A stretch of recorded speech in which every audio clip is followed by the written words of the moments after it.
ಎಲ್ಲರಿಗೂ ನಮಸ್ಕಾರ ಮತ್ತು ಮೆಕ್ಯಾನಿಕಲ್ ಡೀಸೆಲ್ನ ಈ ಮಾಡ್ಯೂಲ್ಗೆ ಸುಸ್ವಾಗತ. ಮುಂದುವರೆಯುತ್ತಾ ನಾವು ಕಲಿತಿದ್ದು ಆಲ್ಟರ್ನೇಟರ್ ಅನ್ನು ಬೇರ್ಪಡಿಸಲು, ಕೆಡವಿ ಸ್ವಚ್ಛಗೊಳಿಸಲು ಮತ್ತು ಸ್ಟೇಟರ್ನಲ್ಲಿ ತೆರೆದ ಸರ್ಕ್ಯೂಟ್ಗಾಗಿ ಪರೀಕ್ಷಿಸಲು. ಹಿಂದಿನ ಅಧಿವೇಶನದಲ್ಲಿ ನಾವು ಕಲಿಯುವುದು ಡಯೋಡ್ಗಳನ್ನು ಪರೀಕ್ಷಿಸುವುದು, ಸ್ಲಿಪ್ ರಿಂಗ್ಗಳನ್ನು ಪರಿಶೀಲಿಸಿ ವಾಹನಗಳಿಗೆ ಆವರ್ತಕವನ್ನು ಹೊಂದಿಸುವುದು. ಈ ಅಭ್ಯಾಸಕ್ಕೆ ಬೇಕಾದ ಉಪಕರಣ, ಸಲಕರಣೆ ಮತ್ತು ವಸ್ತುಗಳನ್ನು ನಾವು ಸಂಗ್ರಹಿಸೋಣ. ಟ್ರೇನಿಗಳ tool kit 1, socket spanner set 1, 12 ವೋಲ್ಟ್ನ lead acid battery 1, diesel engine 1, multimeter 1, ಸೀಮೆ ಎಣ್ಣೆ ಅಗತ್ಯವಿರುವಷ್ಟು, ಎಮೆರಿ ಪೇಪರ್ ಅಗತ್ಯವಿರುವಷ್ಟು, ಬನಿಯನ್ ಅಥವಾ ವೇಸ್ಟ್ ಬಟ್ಟೆ ಅಗತ್ಯವಿರುವಷ್ಟು, ಗ್ರೀಸ್ ಅಗತ್ಯವಿರುವಷ್ಟು, ಡಯೋಡ್ಗಳು ಅಗತ್ಯವಿರುವಂತೆ, ಪರೀಕ್ಷಾ ದೀಪ ಮತ್ತು ಕೇಬಲ್ಗಳು ಅಗತ್ಯವಿರುವಂತೆ. ಡಯೋಡ್ಗಳ ಪರೀಕ್ಷೆ.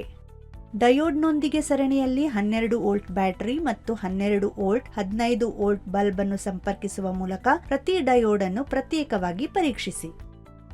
ಒಂದು ಟೆಸ್ಟ್ ಲೀಡ್ ಅನ್ನು ಡಯೋಡ್ಗೆ ಸಂಪರ್ಕಿಸುವ ಪಿನ್ಗೆ ಮತ್ತು ಇನ್ನೊಂದು ಹೀಟ್ ಸಿಂಕ್ಗೆ ಸಂಪರ್ಕಿಸಿ. ದೀಪ ಬೆಳಗುತ್ತದೆಯೇ ಎಂದು ಪರಿಶೀಲಿಸಿ. ನಂತರ ಟೆಸ್ಟ್ ಲೀಡ್ ಸಂಪರ್ಕಗಳನ್ನು ರಿವರ್ಸ್ ಮಾಡಿ. ಪರೀಕ್ಷಾ ಸಂಪರ್ಕದ ಒಂದು ದಿಕ್ಕಿನಲ್ಲಿ ಮಾತ್ರ ದೀಪವು ಬೆಳಗಬೇಕು. ಅಗತ್ಯವಿದ್ದರೆ ಡಯೋಡ್ ಅನ್ನು ಬದಲಾಯಿಸಿ. ಸ್ಲಿಪ್ ರಿಂಗ್ಗಳನ್ನು ಪರಿಶೀಲಿಸಿ. ಸ್ಲಿಪ್ ರಿಂಗ್ಗಳನ್ನು ಲೇತ್ ಮತ್ತು ಡಯಲ್ ಟೆಸ್ಟ್ ಇಂಡಿಕೇಟರ್ನೊಂದಿಗೆ ಅವುಗಳ ಸತ್ಯತೆಗಾಗಿ ಪರಿಶೀಲಿಸಿ. ಸುಡುವಿಕೆ ಅಥವಾ ಕೊಳಕಿಗಾಗಿ ಸ್ಲಿಪ್ ರಿಂಗ್ಗಳ ಮೇಲ್ಮೈಯನ್ನು ಪರಿಶೀಲಿಸಿ.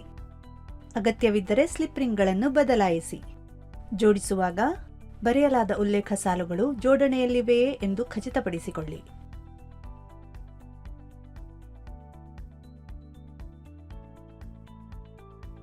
ಡ್ರೈವ್ ಎಂಡ್ ಬ್ರಾಕೆಟ್ಗೆ ಡ್ರೈವ್ ಮತ್ತು ಬೇರಿಂಗ್ನೊಂದಿಗೆ ರೋಟರ್ ಜೋಡಣೆಯನ್ನು ಜೋಡಿಸಿ ಮತ್ತು ಸ್ಕ್ರೂಗಳೊಂದಿಗೆ ಬೇರಿಂಗ್ ರಿಟೈನರ್ ಅನ್ನು ಸರಿಪಡಿಸಿ.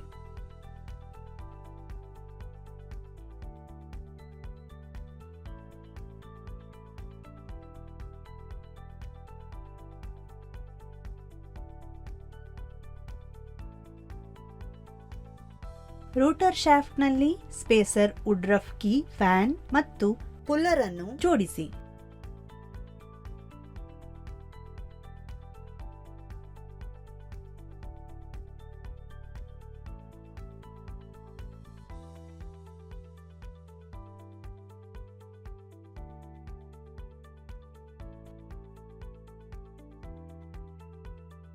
ಸ್ಲಿಪ್ ರಿಂಗ್ ಎಂಡ್ ಬ್ರಾಕೆಟ್ನಲ್ಲಿ ರೆಕ್ಟಿಫೈಯರ್ ಜೋಡಣೆಯನ್ನು ಇರಿಸಿ ಮತ್ತು ಸ್ಕ್ರೂಗಳನ್ನು ಸರಿಪಡಿಸಿ.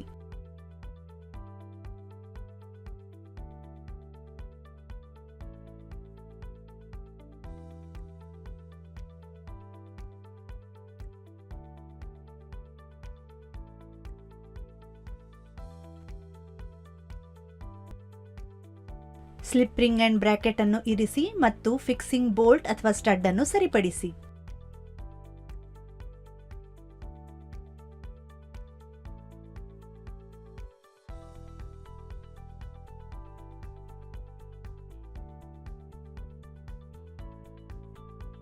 ಸ್ಟೇಟರ್ ವೈಂಡಿಂಗ್ ಕೇಬಲ್ ಅನ್ನು ರೆಕ್ಟಿಫೈಯರ್ಗಳಿಗೆ ಬೆಸುಗೆ ಹಾಕಿ.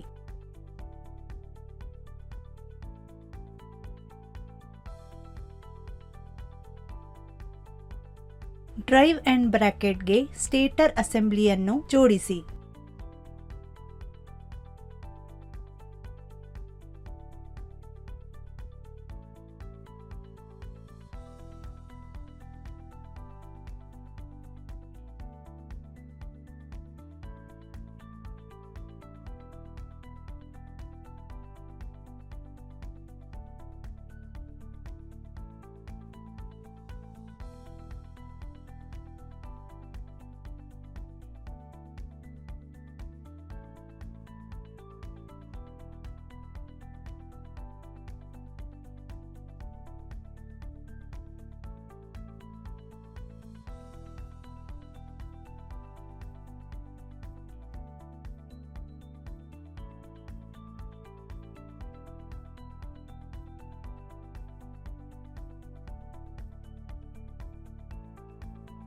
ಸ್ಲಿಪ್ ರಿಂಗ್ ಎಂಡ್ ಬ್ರಾಕೆಟ್ನಲ್ಲಿ ಬ್ರಷ್ ಬಾಕ್ಸ್ ಅನ್ನು ಇರಿಸಿ ಮತ್ತು ಸ್ಕ್ರೂಗಳನ್ನು ಸರಿಪಡಿಸಿ.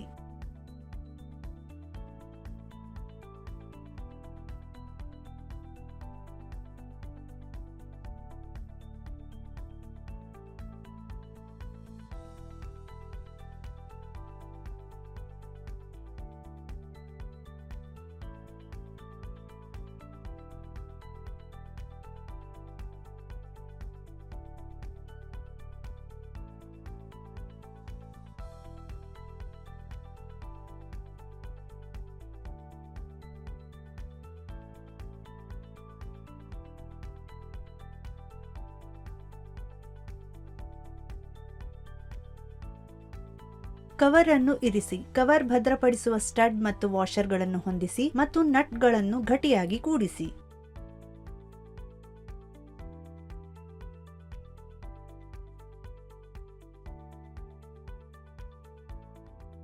ಆವರ್ತಕಗಳ ಪರೀಕ್ಷೆ. ಆಮ್ಮೀಟರ್ ಅನ್ನು ಸರಣಿಯಲ್ಲಿ ಸಂಪರ್ಕಿಸಿ. ಆಲ್ಟರ್ನೇಟರ್ ಟರ್ಮಿನಲ್ ಮತ್ತು ಭೂಮಿಗೆ ಸಮಾನಾಂತರವಾಗಿ ವೋಲ್ಟ್ ಮೀಟರ್ ಅನ್ನು ಸಂಪರ್ಕಿಸಿ.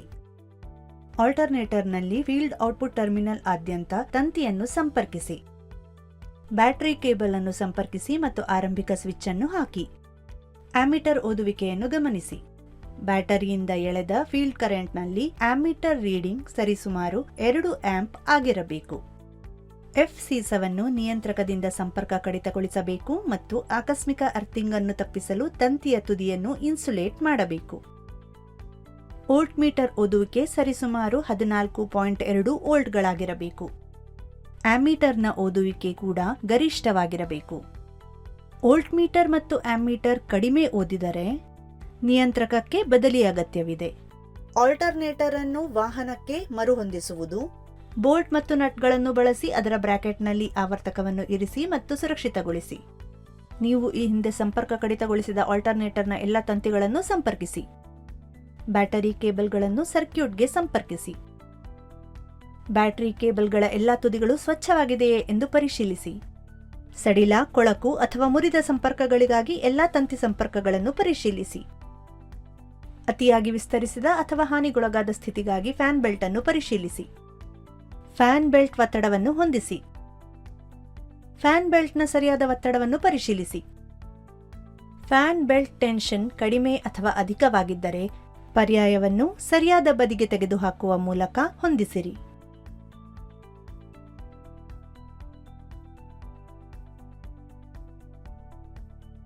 ಆಲ್ಟರ್ನೇಟರ್ನ ಸಾಮಾನ್ಯ ನಿರ್ವಹಣೆ. ಕಾಲಕಾಲಕ್ಕೆ ಆವರ್ತಕವನ್ನು ಸ್ವಚ್ಛಗೊಳಿಸಿ. ಮೌಂಟಿಂಗ್ ಬೋಲ್ಟ್ಗಳ ಬಿಗಿತವನ್ನು ಪರಿಶೀಲಿಸಿ. ಶಿಫಾರಸು ಮಾಡಲಾದ ಮೌಲ್ಯಕ್ಕಾಗಿ ಫ್ಯಾನ್ ಬೆಲ್ಟ್ ಸ್ಥಿತಿ ಮತ್ತು ಒತ್ತಡವನ್ನು ಪರಿಶೀಲಿಸಿ. ಬ್ಯಾಟರಿ ವಿದ್ಯುತ್ ವಿಚ್ಛೇದ್ಯದ ನಿರ್ದಿಷ್ಟ ಗುರುತ್ವಾಕರ್ಷಣೆಯನ್ನು ಪರಿಶೀಲಿಸಿ. ಬ್ಯಾಟರಿ ಟರ್ಮಿನಲ್ಗಳನ್ನು ಬಿಗಿತ ಮತ್ತು ಶುಚಿತ್ವಕ್ಕಾಗಿ ಪರಿಶೀಲಿಸಿ.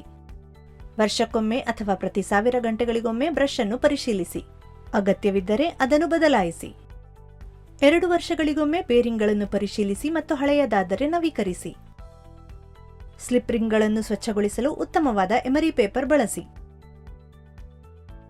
ಈ ವಿಡಿಯೋದಲ್ಲಿ ನಾವು ಚರ್ಚಿಸಿದ್ದು ಡಯೋಡ್ಗಳನ್ನು ಪರೀಕ್ಷಿಸುವುದು, ಸ್ಲಿಪ್ ರಿಂಗ್ ಪರೀಕ್ಷೆ ಮತ್ತು ಪರ್ಯಾಯಕಗಳ ಪರಿಶೀಲನೆ ಮತ್ತು ಪರ್ಯಾಯಕವನ್ನು ವಾಹನಗಳಿಗೆ ಅಳವಡಿಸುವುದು. ಮುಂದಿನ ಸೆಷನ್ಗಳಲ್ಲಿ ಸುಧಾರಿತ ವಿಷಯಗಳ ಬಗ್ಗೆ ನಮ್ಮ ತಿಳುವಳಿಕೆಗೆ ಈ ಪರಿಕಲ್ಪನೆಗಳು ಅಡಿಪಾಯವಾಗಿ ಕಾರ್ಯನಿರ್ವಹಿಸುತ್ತವೆ. ನಿಮ್ಮ ತಾಳ್ಮೆ ಮತ್ತು ಭಾಗವಹಿಸುವಿಕೆಗೆ ಧನ್ಯವಾದ. ಮುಂದಿನ ಅಧಿವೇಶನದಲ್ಲಿ ಮತ್ತೆ ಭೇಟಿಯಾಗೋಣ.